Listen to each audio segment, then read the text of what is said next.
knee pads. Because I'm old. So, guys, I actually want to take this opportunity to thank you guys for all the input you've been giving me after I posted the last video. It is because one of you, I can't remember the name, I'm sorry, but he made a super duper important point. He said, be careful because your terminal is being exposed. The bottom of that seat is actually has a metal frame, and we need to cover them up because we don't need a fire now, do we? So I am beyond grateful for all of you that give me input. This is a beautiful thing about the internet, man. You might not know anything about a car. Like, I'll be honest, I know about cars, but this car in particular, I know nothing. And I've been having nothing but good pointers out there, you know. Now I kind of have a little bit of a guidance on where to go, but anyhow, enough of my gibberish, and I'm going to go ahead and install these.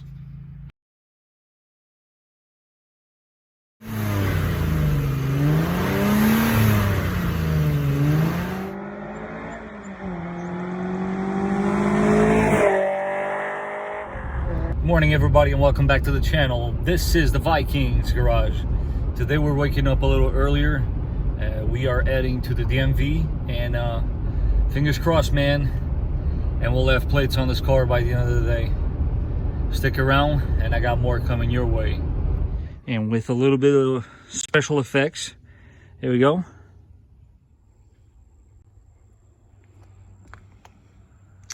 Ooh, she looking spiffy already. Man, if only this clear wasn't as bad as it is. But you know what? I kind of dig it. I don't know about you guys, but I'm definitely going to rock it like this for a while. It gives it, how should I put it? Character. So today, as far as maintenance goes, we are going to tackle the spark plugs. The wires, unfortunately, are still en route, like everything else, right? And yeah, we're gonna tackle this guy as well, because when I'm starting this car, I got about 2 to 3 Mississippis, and I think it should be more like 1 Mississippi. So this is an easy fix. It looks old, so let's see if that fixes that. So today we're gonna be using a Bosch plug. Yeah, let's get to it.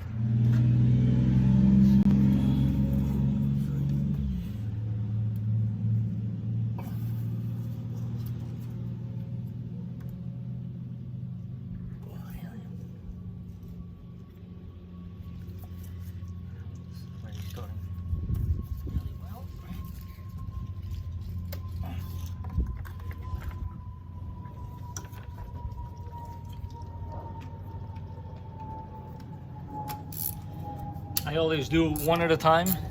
If you're not sure what you're doing, it's always best procedure to do that, because that way, if you put it back where you took it out of, chances are you're gonna be all right. You're gonna be in good shape.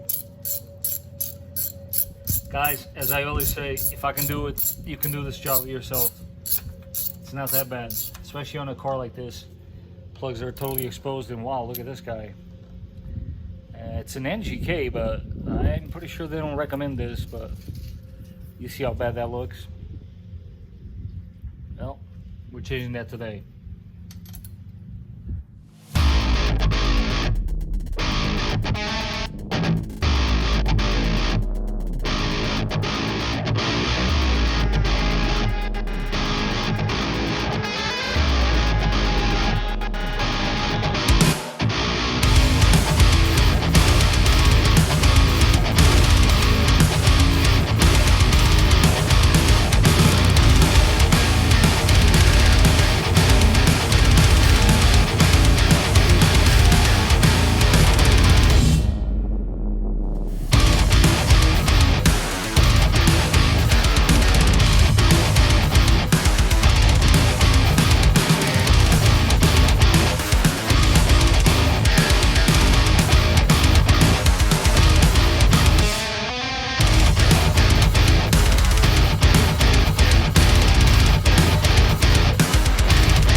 Guys, and just like that, a few minutes later, and we got 6 spark plugs replaced. Now let's get that guy. So for this job, one of the most important things for you to take into consideration is that you got to cover the area very well, because there's going to be a little bit of a overspray, so you want to have it covered up as best you can. And of course, the guy decided to cut the grass as I'm shooting this video for you guys. But aside the point, so this one is a 17. This one for some reason is a 3 1/4, fits perfectly in there. And for the very big one on this end, we're going to be using adjustable wrench. So keep in mind, when you do this job, you're supposed to replace your copper washers, so make sure you have those. Let's do this. So you cover him up, righty tighty, lefty loosey. Let's see what happens here. Oh, came right out. Wow. I don't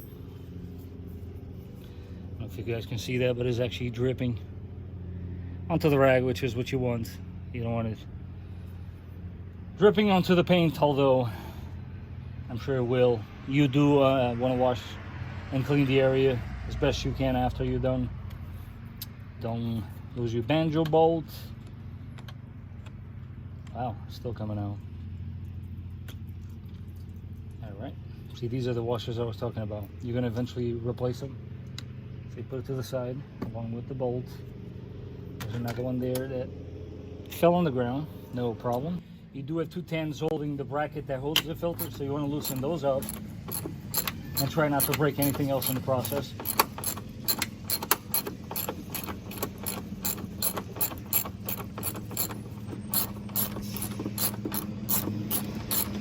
Hopefully we don't lose this nut.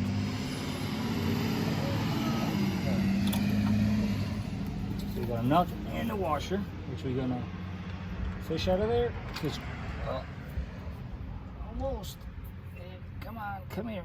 All right, come here, buddy. All right. One down, another one to go.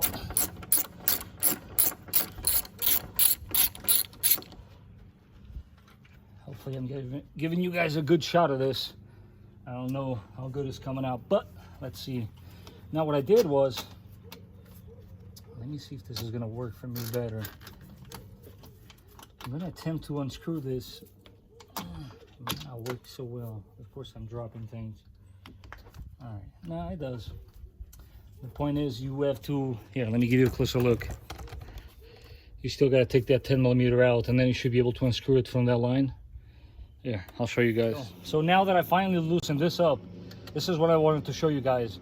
You wanna keep this guy stable, and you, within the bracket, you can spin by hand afterwards. Of course, after you crack that loose, the fuel filter can then be removed.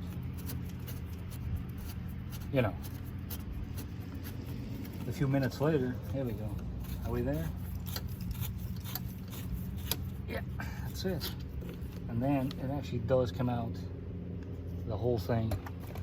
So you know what? I think I heard before this one, but I guess it's true, man.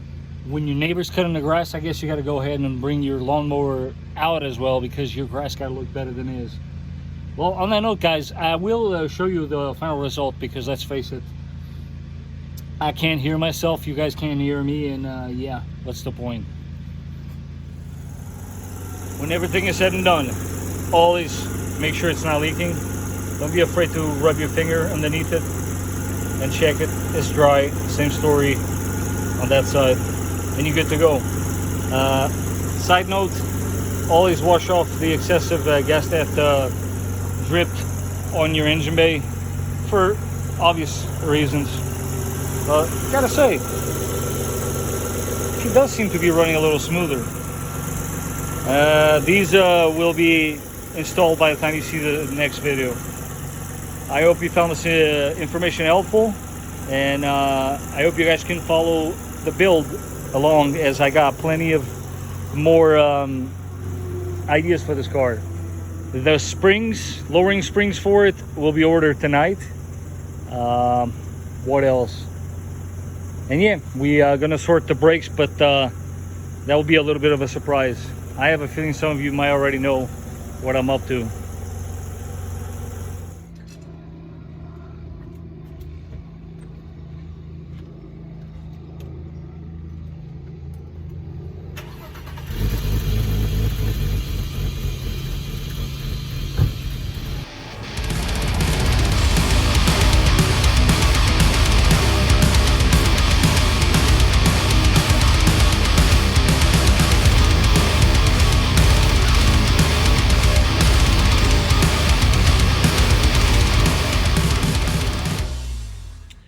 Well, sometimes you just got to go with the flow. Or should I say, the third row. That was corny. Sorry. All right, let's see what I'm up to. Issue with my shade here in the hatch for the wagon. So we got a bunch of broken tabs back here. Yeah, they're all broken. Now, the dilemma I come to is that most of the stuff is discontinued, and I don't know if you can tell, but this is already broken, so judge me if you will. I came up with a solution.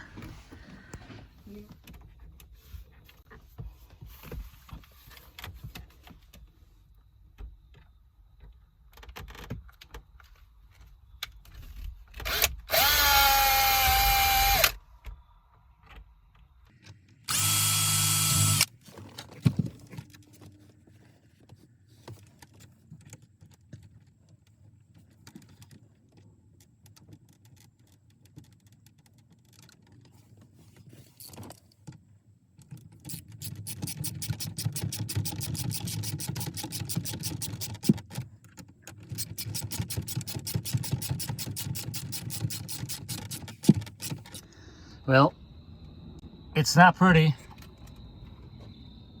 but if it's functional. I know most of you are gonna say, oh my gosh, what has he done? Well, when you can't find the parts and most of the ones you got are broken, you got to do the best you can. See, this is like broken already, so for right now, until we find another one, just gonna have to do, wow, look at that. Might have to torque this one down. Let's check the other side. The other side's gone. Hey, look at that. Okay. So as far as this overhead console, honestly guys, once again, because it's discontinued, this is the way I'm gonna fix it. So basically you got some heavy duty, what is this thing called, fastener, and you put strip there and you put a few over there, and that should do it. That's the plan anyways. So that's the final result, guys. I got to clean it up a little, but it is holding. On a side note, yes, sunroof does work, and who would have known? Opens all the way back. That is super cool, man. I'm excited about that.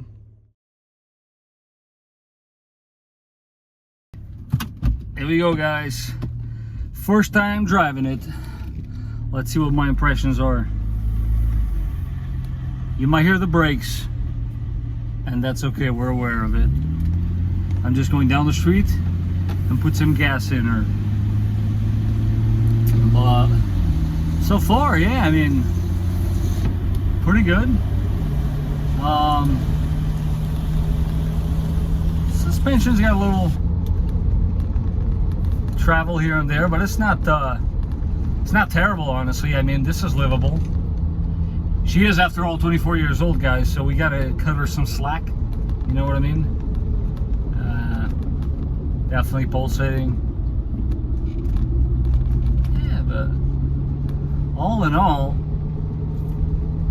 it seems like all the gauges are working. Battery's checking out 14 volts. That's a plus. The oil temperature is barely touching 80. I find that hard to believe. What else? And the temperature of the car overall, it is a little on the colder side, but she's only been running for about 10 minutes, so we'll see what happens. But all in all, man, I dig it.